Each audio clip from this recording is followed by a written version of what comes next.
Hello friends, ఎలా ఉన్నారు అందరూ? నేనైతే చాలా బాగున్నాను.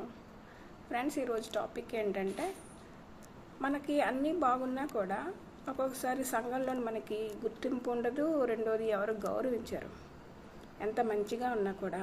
దానికి కారణం గురువు మనకి జాతకంలోనే బాగా లేనప్పుడు, బలంగా లేనప్పుడు అలా జరుగుతుంది. సో మన జాతక చక్రం చూసుకొని ఒకసారి చెక్ చేయించుకుంటే మీ గురువు బాగున్నాడా లేడా అని తెలుస్తుంది. సపోజ్ బాగోపోతే దానికి రెమెడీస్ ఉన్నాయి.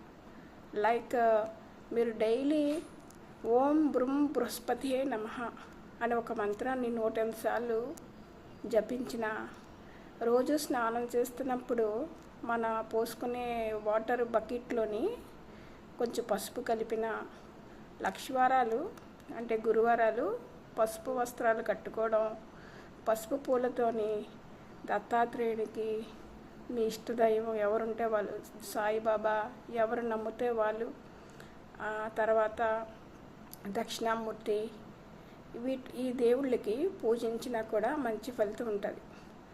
లేకపోతే ఇంకొకటి చాలా మంచి టిప్ ఏంటంటే, దక్షిణామూర్తి స్తోత్రం ఉంటుంది. విశ్వం దర్పణ దృశ్యమాన నగరీతుల్యం నిజాంతర్గతం అనేసి ఆ దక్షిణామూర్తి స్తోత్రం చదివినా కూడా మీ గురుబలం బాగుంటుంది. గురువు మనకి బాగుంటే మనకి అందరూ కూడా ఇష్టపడతారు, గౌరవిస్తారు. కుటుంబంతో, ఫ్రెండ్స్తోని సఖ్యత ఉంటుంది, అన్నీ బాగుంటాయి.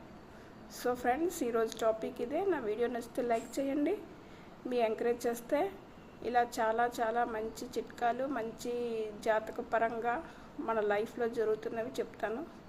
థ్యాంక్ యూ అండి అందరికీ.